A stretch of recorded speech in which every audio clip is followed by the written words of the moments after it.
Una delle piante più apprezzate e quindi presenti all'interno delle nostre case è l'orchidea, e tra le orchidee la specie che sicuramente è la più diffusa è questa, la Phalaenopsis, perché oltre ad avere un aspetto elegante è anche molto bella, però purtroppo è credenza comune che coltivarla e prendersene cura sia un'impresa difficile, quasi al limite dell'impossibile, e in realtà no, è proprio l'opposto. Questa è una tra le piante più resistenti che si possono trovare in natura, basta conoscerla.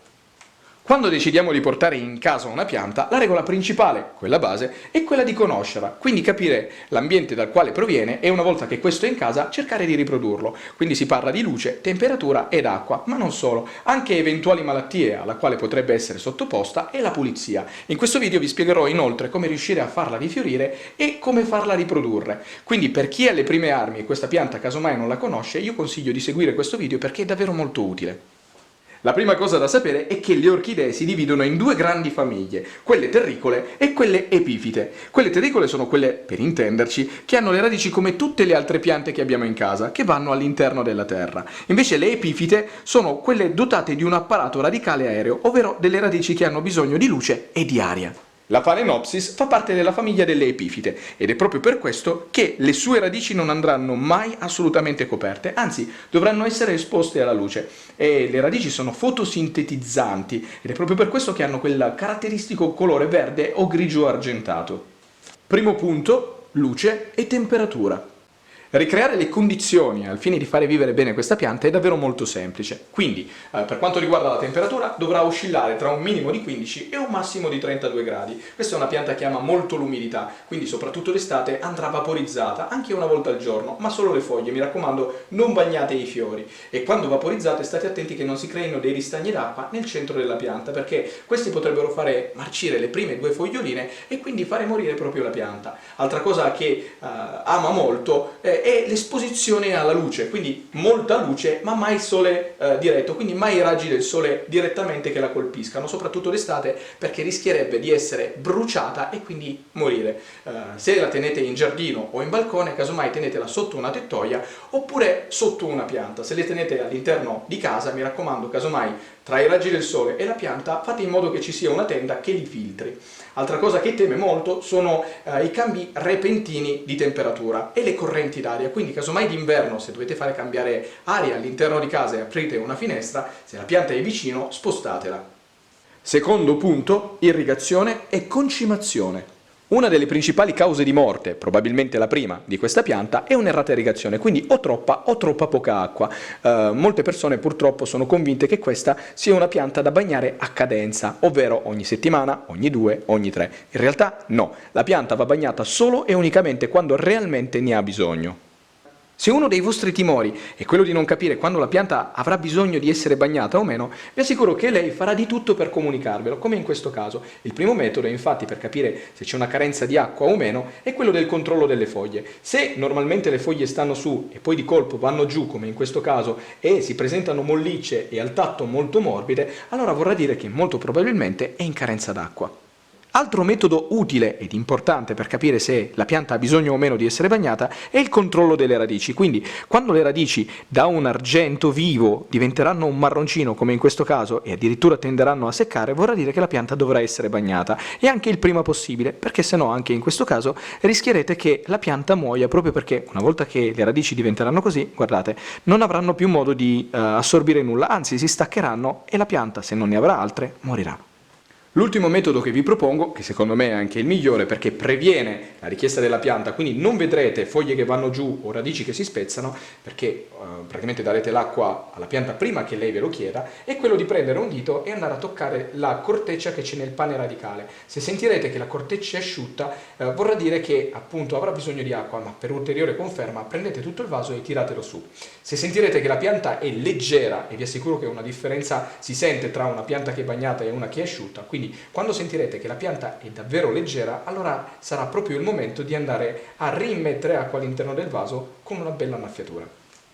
Procedere con l'irrigazione è davvero molto semplice, basterà procurarsi una bacinella che sia riempita con dell'acqua a temperatura ambiente. Mi raccomando, fate in modo che non sia né calda né fredda, se no rischierete di fare subire alle radici della pianta uno shock termico. Quindi una volta che avrete riempito la bacinella, casomai il giorno prima, semplicemente prendete la pianta ed andate ad inserirla all'interno.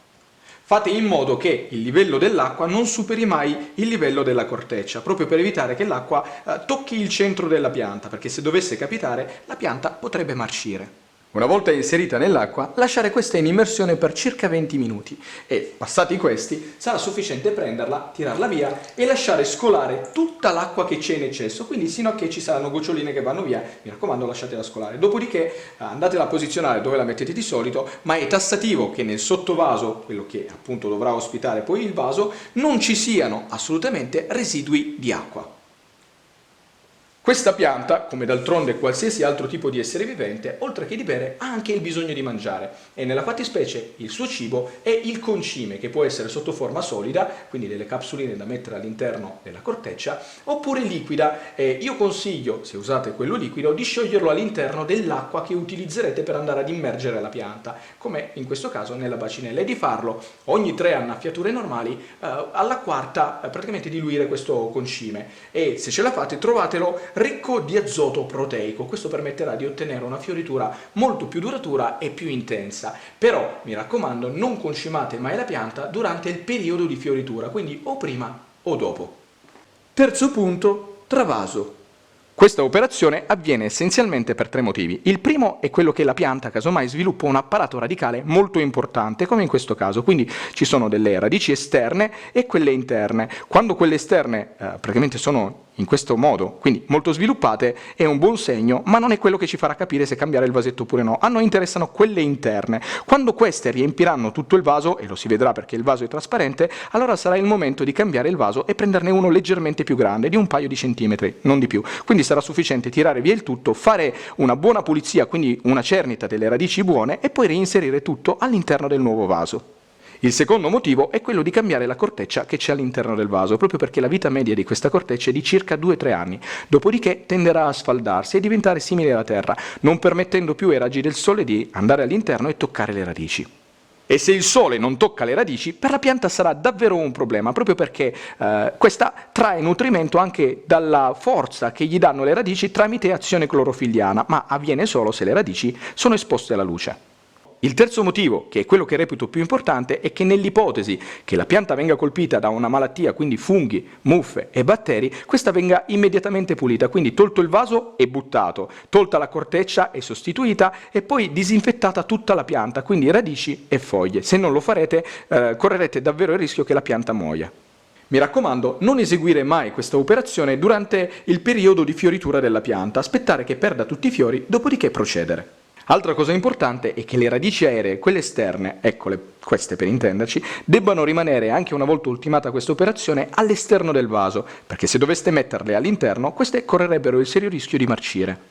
Preparare il terreno che vada ad ospitare questa pianta è davvero molto semplice, basterà miscelare una parte organica ad una parte di inerte. La parte organica non è nient'altro che corteccia, terriccio, foglie e humus, ma se non volessimo crearlo noi sarebbe sufficiente andare a comprarlo direttamente in un negozio. Oggi è davvero molto facile reperirlo. Per quanto riguarda la parte di inerte non è nient'altro che perlite o argilla espansa e il mix dovrà essere composto dall'80% di parte organica e dal restante 20% di parte inerte.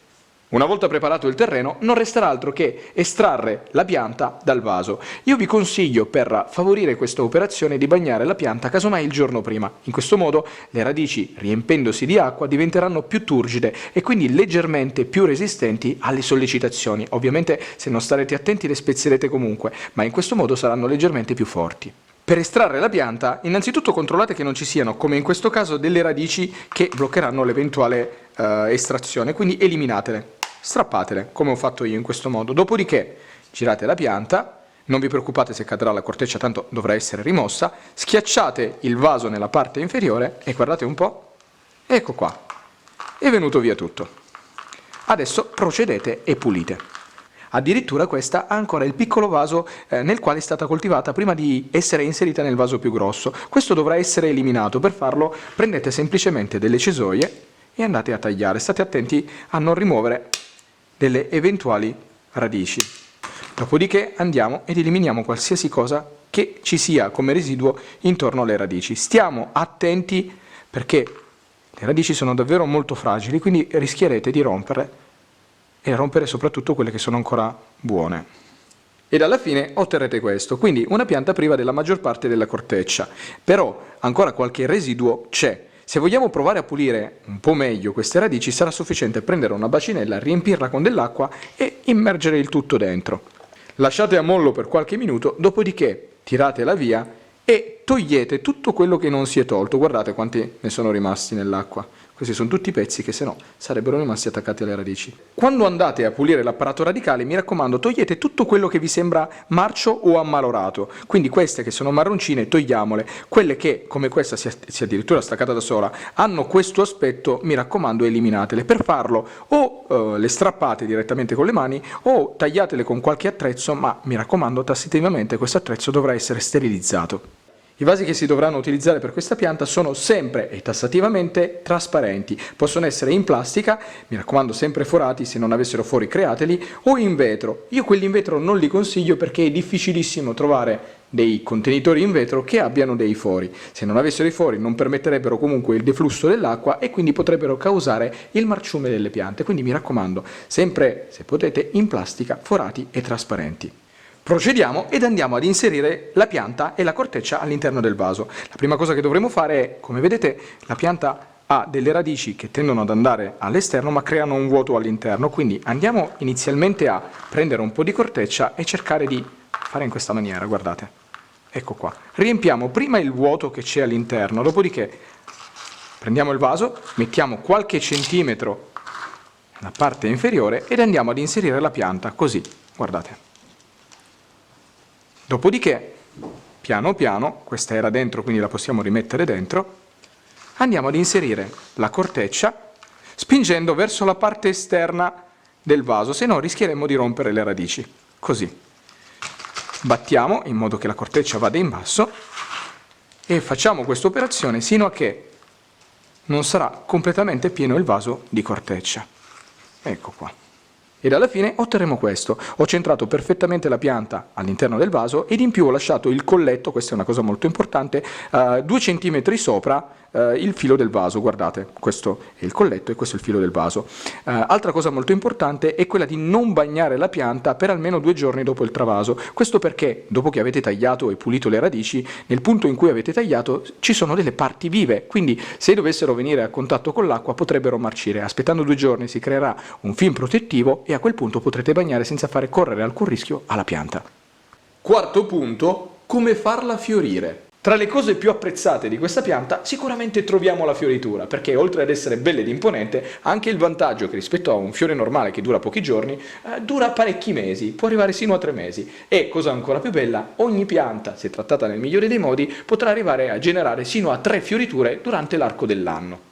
La fioritura di questa pianta avviene all'interno delle nostre case in un periodo che è compreso mediamente tra la metà di dicembre e la fine di agosto. Se voleste modificare il periodo di fioritura della pianta e quindi essere proprio voi a decidere quando e come farla fiorire, esiste un trucchetto, una tecnica che si chiama induzione alla fioritura e consiste semplicemente nell'alterare di colpo, diminuendole, le ore di luce che prende durante il giorno e creare uno stacco tra la temperatura di giorno e quella di notte di almeno 5 gradi. Creare questo stacco è davvero molto semplice, basterà prendere, se avete la pianta e la tenete in un alloggio, prenderla e metterla all'esterno, quindi o in giardino o in balcone, di notte. Questo permetterà appunto che ci sia questo stacco di temperatura. Mi raccomando, se è un periodo invernale non lo fate, perché se metteste la pianta all'esterno e arrivasse una gelata, questa la ucciderebbe. Quinto punto, come farla riprodurre. Uno tra i metodi più comuni è quello che, una volta finita la fioritura, e quindi quando rimarranno i rametti spogli e privi di ogni cosa, non tagliarli. Molti li tagliano, in realtà ci sono 2 motivi per non farlo. Il primo è che potrebbe rifiorire proprio da qui la pianta, quindi creare una seconda fioritura, ma il secondo, quello più importante, è che sempre da questi rametti, ammesso che questi non secchino come in questo caso, quindi a quel punto sarebbero da tagliare, ma se non seccassero, proprio da questi rami ci sarebbe la possibilità che nascano delle piccole piantine e una volta che queste saranno abbastanza grandi e con un apparato radicale sufficientemente forte, si taglierà il rametto e si metteranno all'interno di un vaso. Altro metodo, che probabilmente è quello più comune, è quello che la pianta generi delle piccole piantine alla base e in questo punto queste saranno praticamente identiche alla pianta madre ma con le dimensioni delle foglie molto più piccoline. Quando queste avranno creato un apparato radicale abbastanza importante, anche in questo caso andranno separate dalla pianta madre e messe in un vasetto singolo. Sesto punto, malattie, cure e pulizia. Se la pianta dovesse essere attaccata dalla cocciniglia, che in realtà non sono nient'altro che quei pallini che sembrano piccoli puntini bianchi di cotone, allora a quel punto sarà sufficiente prendere un batuffolo, immergerlo in acqua e alcol e pulire tutta la superficie, sia sopra che sotto. Sarà sufficiente, una volta che l'avrete pulita tutta, ripetere l'operazione ogni giorno e vi assicuro che non si riformerà più. Dovessero invece presentarsi delle macchioline sulla foglia, quindi marroncine o gialle, o peggio ancora la foglia senza motivo diventasse gialla di colpo, allora è molto probabile che la pianta è stata intaccata da delle muffe o dei funghi. A quel punto io consiglio di immediatamente isolare la pianta in modo che non trasmetta le malattie a quelle che ha di fianco e consiglio ancora più utile, anche se purtroppo sembra quello meno apprezzato, di prendere la pianta e buttarla, perché tanto molto probabilmente non riuscirete comunque a curarla, ma almeno eviterete che le malattie si propaghino.